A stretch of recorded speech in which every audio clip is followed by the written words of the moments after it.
Unidos deixam de comprar da China, se a China deixa de comprar dos Estados Unidos, o Brasil vende para os dois, né?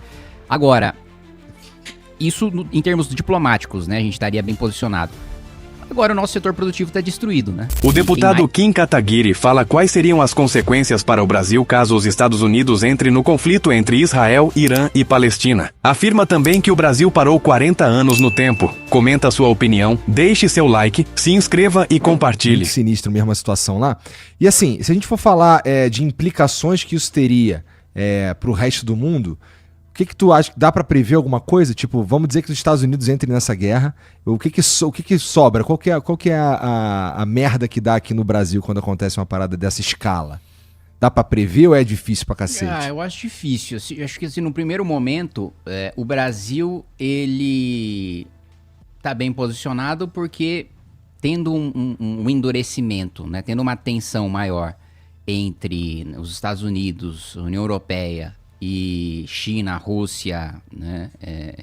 Principalmente China e Rússia, o Brasil ele não tem inimizade, né? Suficiente nem com Rússia, nem com China, nem com os Estados Unidos, nem com os países europeus, a ponto de ter as suas relações comerciais prejudicadas. Então, se os Estados Unidos deixam de comprar da China, se a China deixa de comprar dos Estados Unidos, o Brasil vende para os dois, né? Agora, isso em termos diplomáticos, né? A gente estaria bem posicionado.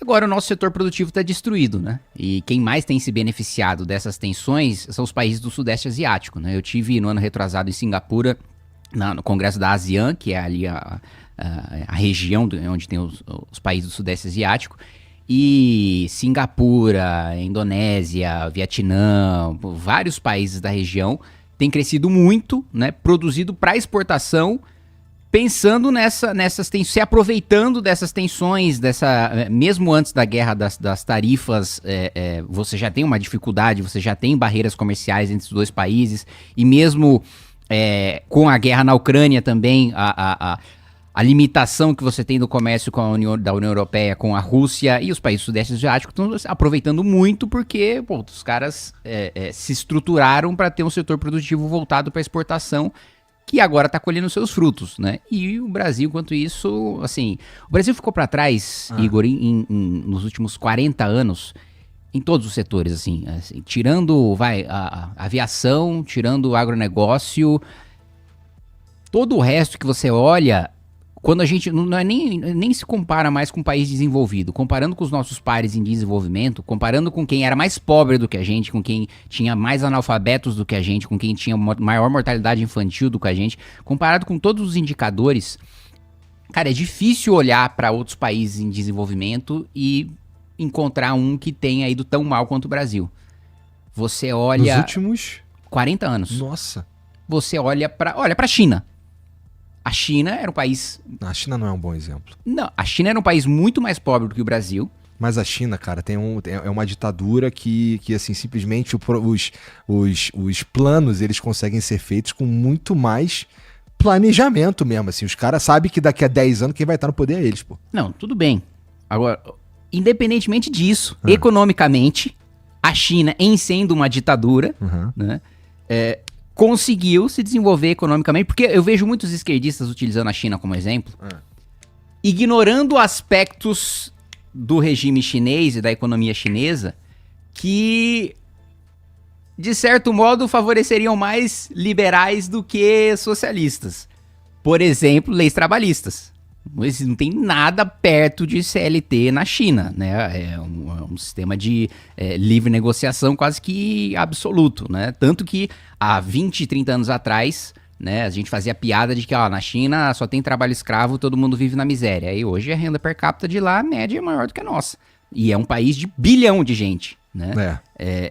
Nós somos um país gigantesco, mas ainda muito menor do que a China. Mas a gente olha pro Coreia do Sul, para mim um dos maiores exemplos.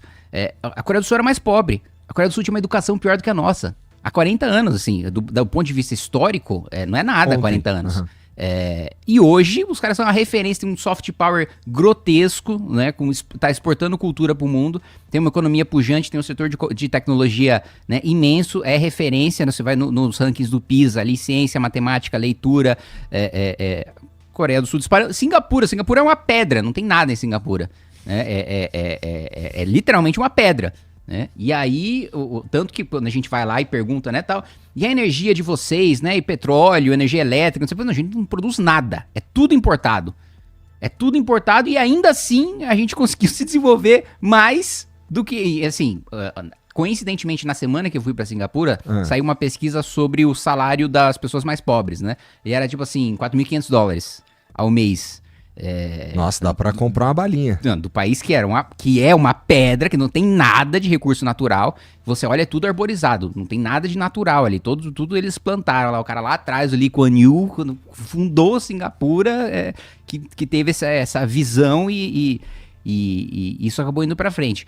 Você olha pro Chile, por exemplo, também é outro país que vizinho, não tem grandes diferenças culturais, porque também você pode argumentar, não, pô, você tá comparando com a Coreia do Sul, mas de fato, né, a mentalidade, né, a cultura oriental é muito diferente do tamanho do país. Da América Latina, né? Se você vai comparar já com...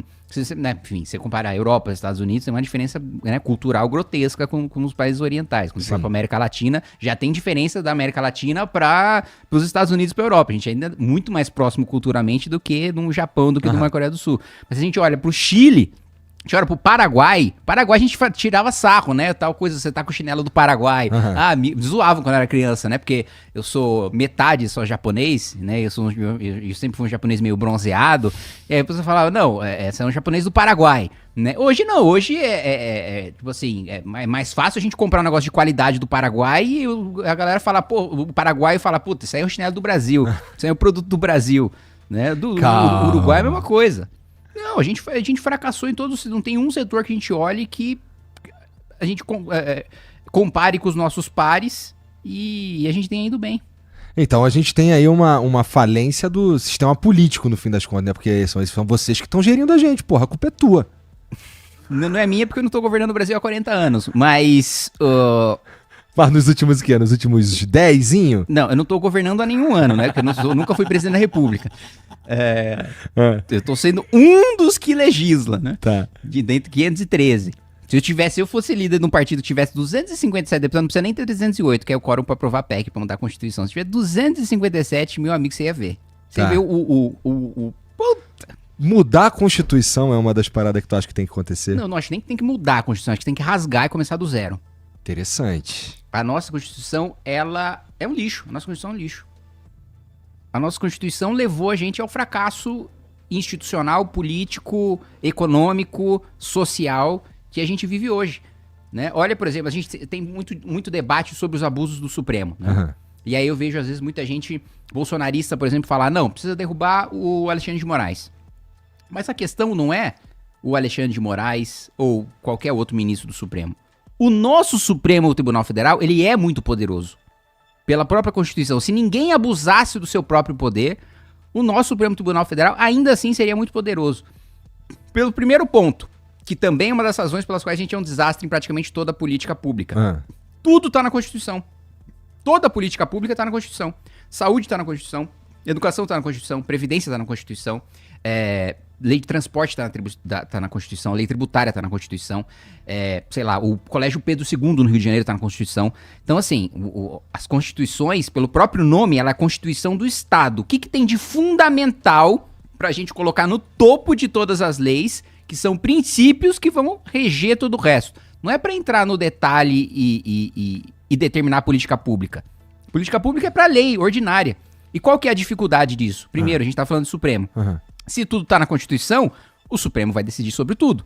O Supremo vai ser provocado sobre judicialização de saúde. O Supremo vai ser provocado sobre piso do magistério que não está sendo pago pelos municípios. O Supremo vai ser provocado sobre legislação tributária. E aí, a gente tem o Supremo que decide sobre tudo.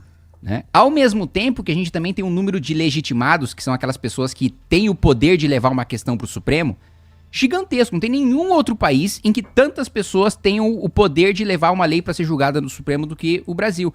No Brasil, qualquer partido com um deputado ou um senador pode provocar o Supremo. Então vamos supor que a gente aprove uma lei com 512 votos, só um cara votou contra. E vamos supor que esse cara seja o único deputado do partido dele. Esse cara provoca o Supremo e derruba a lei que 512 aprovaram. Isso não existe no mundo desenvolvido.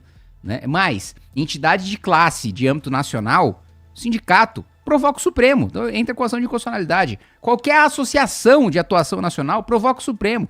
Qualquer governador provoca o Supremo. Qualquer mesa de Assembleia Legislativa provoca o Supremo. Então, assim, uma das desculpas, né, que eu vejo ministros utilizarem mas a gente nunca toma iniciativa de nada. O Supremo não age de ofício. O Supremo não acorda e diz, olha, eu vou julgar tal lei. Eu vou julgar marco temporal. Eu vou julgar aborto. Eu vou julgar droga.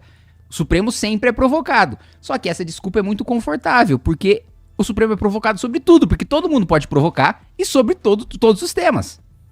Entendi. Então, esse é um ponto. E o outro ponto, por que é difícil fazer política pública de educação, de saúde, tributária no Brasil? Porque em qualquer país desenvolvido, democracia, você governa com 50% mais um.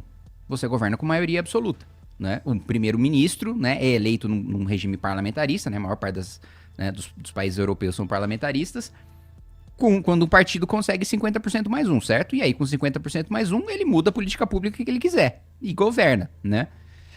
No Brasil, não. Como tudo tá na Constituição, se você tem 257, você não governa. Você precisa ter mais de 308, que é o número de deputados necessários para você mudar a Constituição. E com uma margem de erro ainda, né? Você precisa ter uns 350, 400, que é para não ter susto. Todo governo muda a Constituição. Todo governo muda a Constituição.